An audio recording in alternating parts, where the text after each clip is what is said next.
I fought at the Custer fight with a band of 132 cattle Sioux under me. With the bravery and success I had had in former battles, I was able to command the force at this fight. We were in camp for 2 days in the valley of the Little Bighorn. The third day we were going to break camp and move farther along, but the old men went through the camp saying they were going to stay there still another day. After the cry had gone through the camp that we were to remain, the horses were all turned loose and were feeding on the hills north and west and south, and we were resting in the camp. Everything was quiet. I went over to the big teepee where there were several leading men, and we were sitting there talking and smoking. About 10 o'clock, a band of Sioux, who had been visiting the camp and had gone home, came rushing back with the tidings that the soldiers were coming. We could hardly believe that the soldiers were so near, and we were not very much depressed because of the report for 2 reasons. The soldiers had gone back to Wyoming, and we did not think they were near enough to attack us. And from the history of all our tribe, away back for generations, it had never been known that soldiers or Indians had attacked a Sioux camp in the daytime. They had always waited for night to come. And still we sat there smoking. In a short time we heard the report of rifles, and bullets whizzed through the camp from the other side of the river. I left my pipe and ran as hard as I could, as did all the others, to our tents. As I ran to my tent, there was a scream ran through the camp. "The soldiers are here! The soldiers are here!" The Indians who were herding the horses on the hill rushed to the camp with the horses, and the dust raised just like smoke. When I got to my tent, the men who were herding the horses had got the horses there, and they were screaming. I grabbed my gun and cartridge belt, and the noise and confusion was so great that we did not know what we were doing. The women were running to the hills, and my heart was mad. The guns were still firing in the upper part of the camp. I did not have time to put on my war bonnet. I jumped on the horse I had and made a pull for where the firing was. The first thing I saw when I got to the battle line was a horse with a bridle on with the lines hanging down, and a dead Sioux. When I got to the line of battle, I thought I was quick, but I found a lot of Sioux already there. They were rushing on up the hill. We were all naked, and the soldiers with their pack saddles and their uniforms on and their black horses looked like great big buffalo. The Sioux were all riding up the hill. We saw one lone Indian on the hill going down toward the soldiers and the river. We could not see him as he came down the hill, but we could see the smoke coming from under his horse's head, and we all thought that he was going to make a charge on the soldiers, and we all charged. It seemed as though that one Indian had the attention of all the soldiers, and they were all firing at him. When we saw that the smoke was all going toward the soldiers, that gave us a chance to charge from this side, and we all made a rush. When we made the charge, we got them all stampeded. For smoke and dust, we could not see the soldiers as they retreated toward the river. The Sioux were fresh, and we soon caught up with them. We passed a black man in a soldier's uniform, and we had him. He turned on his horse and shot an Indian right through the heart. Then the Indians fired at this one man, and riddled his horse with bullets. His horse fell over on his back, and the black man could not get up. I saw him as I rode by. I afterward saw him lying there dead. We fought them until they rolled and tumbled and finally had to go into the river, which was very deep. We made them cross the river. The country around the river in those days was very heavily wooded. We chased some of the soldiers into the woods and others across the river and up the hill. I did not know the name of the commander of the soldiers at that time, but I afterward heard that it was Reno. I also heard afterward that they had a big trial and charged him with being a coward, but I praised him for rushing into the camp. The reason I praised him was that he only had a few soldiers and our camp was a great camp, and he came rushing into the camp with his few soldiers. In all the history of my great-grandfather, I have never known of such an attack in daylight. After they retreated over the hills and we had killed a large number of them, that battle was ended. I was at the Custer battlefield this morning, and I noticed there were no monuments up for the soldiers who fell on the Reno field. As we had finished with the Reno battle and were returning to camp, we saw 2 men on the Reno hills waving 2 blankets as hard as they could. 2 of us rode over to where they were, and they yelled to us that the genuine stuff was coming, and they were going to get our women and children. I went over with the others and peeped over the hills and saw the soldiers advancing.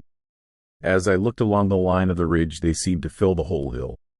It looked as if there were thousands of them, and I thought we would surely be beaten. As I returned, I saw hundreds of Sioux. I looked into their eyes and they looked different. They were filled with fear. I then called my own band together, and I took off the ribbons from my hair, also my shirt and pants, and threw them away, saving nothing but my belt of cartridges and gun. I thought most of the Sioux will fall today. I will fall with them. Just at that time, Sitting Bull made his appearance.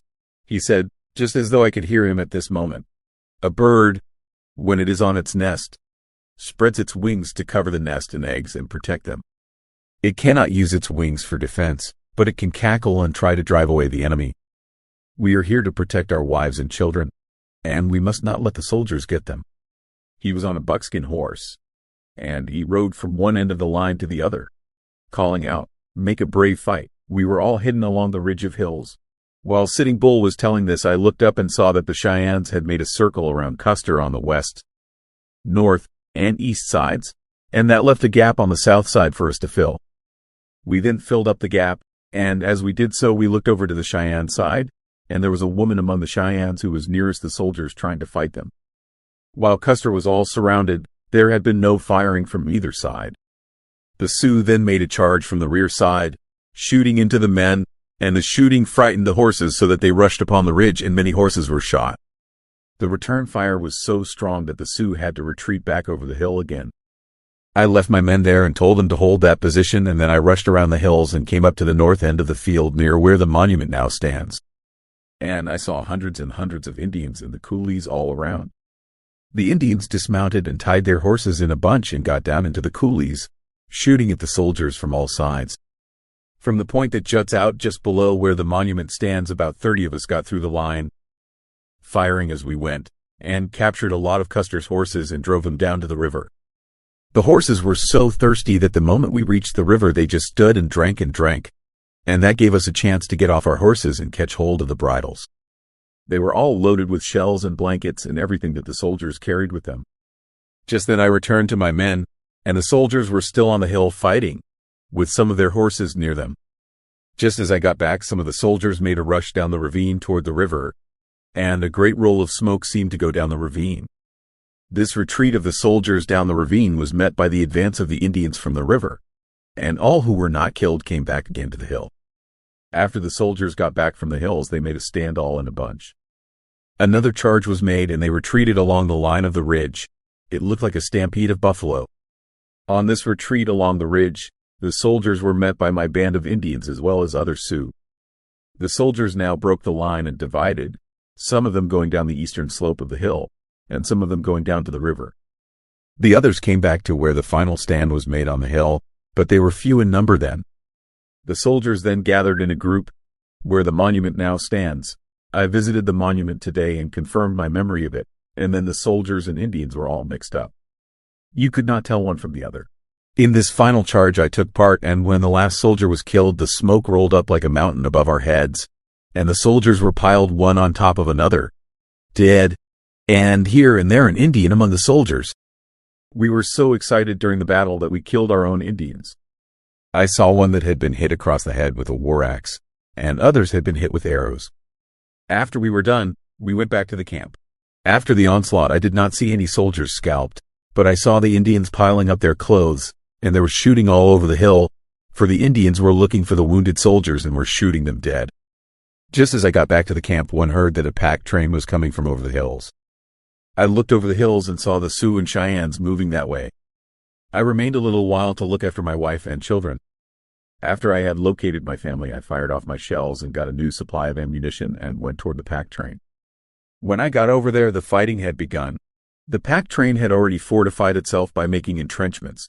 The Indians were on the outside firing into it, and the soldiers inside were firing at the Indians. During this last fight, the sun was getting low. After it grew dark, the firing continued. You would see the flash of the guns in the entrenchments. The Indians would crawl up and fire a flock of arrows into the entrenchments and then scatter away. This kept up all night. I did not stay, but went home. The next morning I went over there and found that the Indians still had the pack train surrounded and the fight was still going on. We kept at long range and continued our firing. The soldiers were all sharpshooters, and the moment we put our heads up, they fired at us and nearly hit us. The news went around among all the Indians that they were to stay there, and that all the soldiers in the entrenchment would be so dry soon that they would have to get out and we would get them. I cannot quite remember, but I think it was about noon. We held them until then. When news came from our camp down on the plain that there was a big bunch of soldiers coming up the river, General Terry with his men As soon as we heard this, we let the pack train go and fled back to our camp. We at once broke camp and fled up the Little Bighorn, or Greasy Creek, as it is called by the Indians. If it had not been for General Terry coming up as he did, we would have had that pack train, for they were all dry. They had had no water for 2 days. After we had killed Custer and all his men, I did not think very much about it. The soldiers fired into us first, and we returned the fire. Sitting Bull had talked to us and all the tribes to make a brave fight, and we made it. When we had killed all the soldiers, we felt that we had done our duty, and felt that it was a great battle and not a massacre.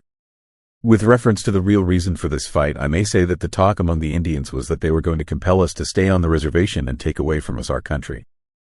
Our purpose was to move north and go as far north as possible away from the tribes. Our object was not to fight the Crows or any other tribe, but we learned that the soldiers were getting after us to try to compel us to go back on the reservation, and we were trying to get away from them.